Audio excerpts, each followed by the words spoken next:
La parole est maintenant à Madame Georges Paul-Langevin pour le groupe socialiste et apparenté.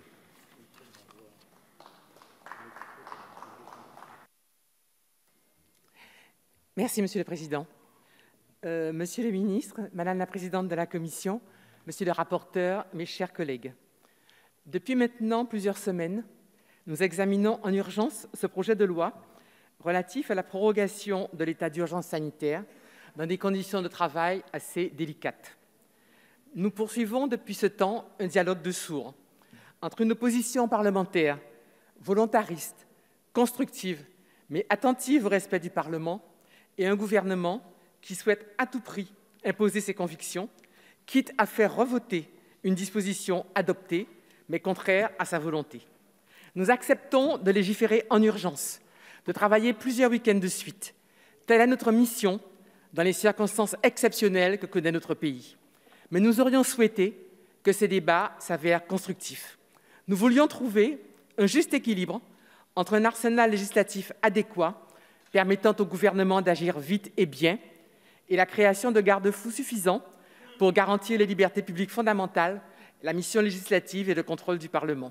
Il n'est pas question, il n'a jamais été question ici, de discuter de l'urgence et de la gravité de la situation. C'est pourquoi lorsque vous nous rappelez les morts, les personnes en réanimation, la gravité de la situation, ça n'a jamais été discuté, nous en sommes conscients, et qu'il y ait un état d'urgence sanitaire est quelque chose que nous pouvons très bien comprendre. Ce que nous disons en revanche, c'est qu'un certain nombre de mesures qui sont prises dans le cadre de cet état d'urgence nous semblent de nature à pouvoir être discutées, et cela parce que cela peut leur conférer une plus grande légitimité démocratique. Par exemple, nous n'avons pas demandé au gouvernement de renoncer aux habilitations à légiférer par ordonnance. Mais ce que nous avons souligné, c'est le fait que ces habilitations étaient, du moins ce champ ouvert aux ordonnances, était extrêmement large et parfois pour des sujets où on ne pouvait pas comprendre l'intérêt de passer par ordonnance. Le Sénat, d'ailleurs, dans la dernière état du texte, a repris précisément ce qui pouvait faire partie des ordonnances, et cela, ça nous semble être de bonne politique. Mais là, le texte tel qu'il est à l'Assemblée, où nous avons voté des habilitations à tout va dans des domaines qui sont extrêmement larges, ne nous semble pas tout à fait correct à un exercice normal du pouvoir législatif.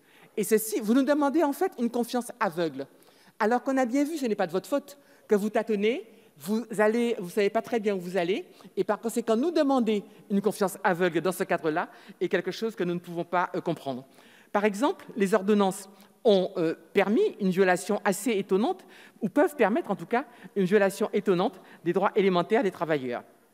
Sur les petits commerces, c'est là que nous avons eu des débats, c'est vrai, assez vifs. Mais reconnaissez qu'on ne peut pas comprendre pourquoi les petits commerces sont traités comme ils le sont aujourd'hui. Vous demandez qu'ils soient fermés, alors qu'il y a manifestement une contravention au principe d'équité entre les commerçants à ce sujet. Et vous dites fonds de solidarité, c'est une bonne chose, mais la plupart de ces commerçants ne veulent pas être aidés, ils veulent d'abord travailler.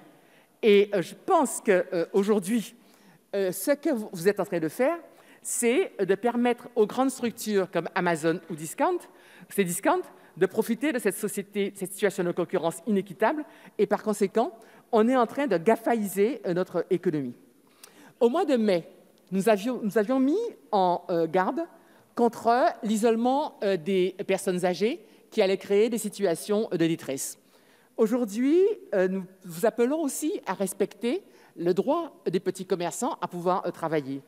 Et il faut savoir que cette période de confinement crée des situations graves de détresse. Une étude récente de la Fondation Jean Jaurès a pointé que la crise sanitaire avait fortement accru les dépressions et les tentatives de suicide. Et alors que 20% des Français ont envisagé sérieusement cette possibilité de suicide, 25% des commerçants et chômeurs l'ont fait, 27% des commerçants, 27% des chômeurs, et parmi ceux qui l'ont envisagé, on est à 42% de tentatives. C'est cela que nous vous disons, en vous disant de faire attention à nos compatriotes qui sont petits commerçants. Il ne faut pas que les gens meurent du Covid, mais attention à ce qu'ils ne meurent pas d'autre chose, de tristesse ou de solitude. Donc voilà, aujourd'hui, nous avons essayé de vous sensibiliser avec une opposition constructive et bienveillante. Nous avons essayé que soit préservé l'équilibre entre protection sanitaire des Français et respect des libertés et droits fondamentaux. À ce jour, à ce moment, vous n'avez pris aucunement en compte nos préoccupations. C'est la raison pour laquelle le groupe socialiste et apparenté devra s'opposer une nouvelle fois à ce projet de loi tel qu'il est présenté aujourd'hui. Merci. Je vous remercie, Madame Paul-Langevin. Merci pour la sérénité de cette discussion générale qui est donc close. La discussion générale, hein, pas la sérénité, bien sûr.